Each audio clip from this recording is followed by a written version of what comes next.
el procés de debat que volem obrir es basa en l'impuls de trobades territorials per precisament crear el debat en els territoris de manera presencial, sobretot perquè creiem que és amb la interacció física amb les persones on millor es pot realment debatre en profunditat sobre com volem que sigui i podem Catalunya.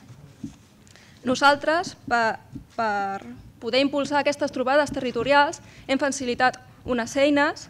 Ja tenim un portal web que es diu hopodemtot.info.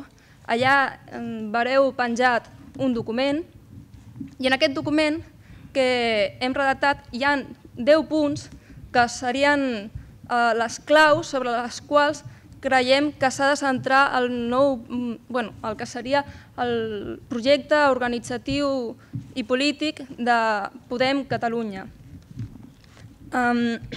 Aquests 10 punts són feminisme i LGTBI, participació, transparència, amb especial èmfasi sobre la contractació del personal del partit, municipalisme, territori, confluència, plurinacionalitat, societat civil i moviments socials, Comissió de Garanties Democràtiques i Comunicació. Són 10 punts sobre els quals en els territoris s'hauran d'elaborar propostes concretes. Nosaltres ja hem posat sobre la taula algunes, però totes estan a debatre en el fons. En els territoris es coordinarien equips que finalment ens enviarien les seves propostes i també de manera telemàtica, ja que hem facilitat aquest tipus de formulari, també es podrien individualment les persones poder enviar-nos aquestes propostes via online. És a dir, volem propulsar el debat de manera presencial i física, però també entenem que s'han de facilitar eines telemàtiques. Llavors, d'aquestes propostes es passarien. Aquest seria el que seria del nostre calendari. Abans l'Alba no molt bé deia que facilitaríem un calendari, però bé és cert que hem fet un calendari orientatiu. El que li volem donar a entendre és que el debat ja ha començat. Per això hem posat un calendari. No és fixe, és aproximat, però el que volem donar a entendre, i el que sí, sens dubte, ja ha passat, és que el debat ja ha començat. Està sobre la taula, aquest portal web ja està obert, i el procés de recollida i debat de propostes ja s'ha iniciat.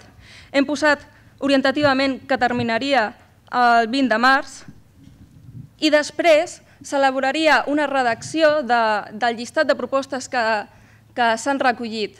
Es fusionarien les que coincideixen i s'elaboraria una llista que es portaria a votació entre tots i totes les persones que vulguin participar.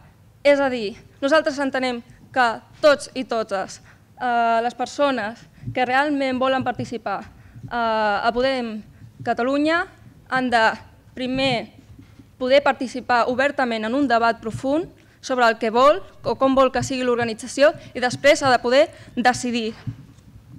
Aquest procés de votació de propostes hem posat que duraria uns 3 dies, del 29 de març al 31 de març, i després es faria la presentació del projecte polític organitzatiu final, que en resultés de les votacions. És a partir d'aquest projecte polític i organitzatiu final a partir del qual podem parlar després de l'elaboració d'una candidatura que el recolzi, o més aviat la candidatura que recolzarà el nostre programa. Aquesta llista o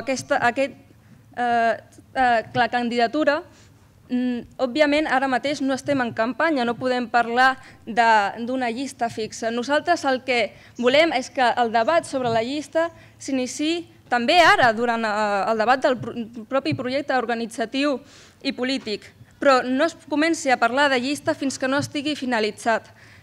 I la nostra proposta d'elaboració de llista, que també està a debat, abarca 2 parts. Una part que sigui també representativa dels territoris, mitjançant també eleccions en els propis territoris, però també una part que sigui entre gent tècnica i també gent de confiança del propi candidat que sigui a la Secretaria General.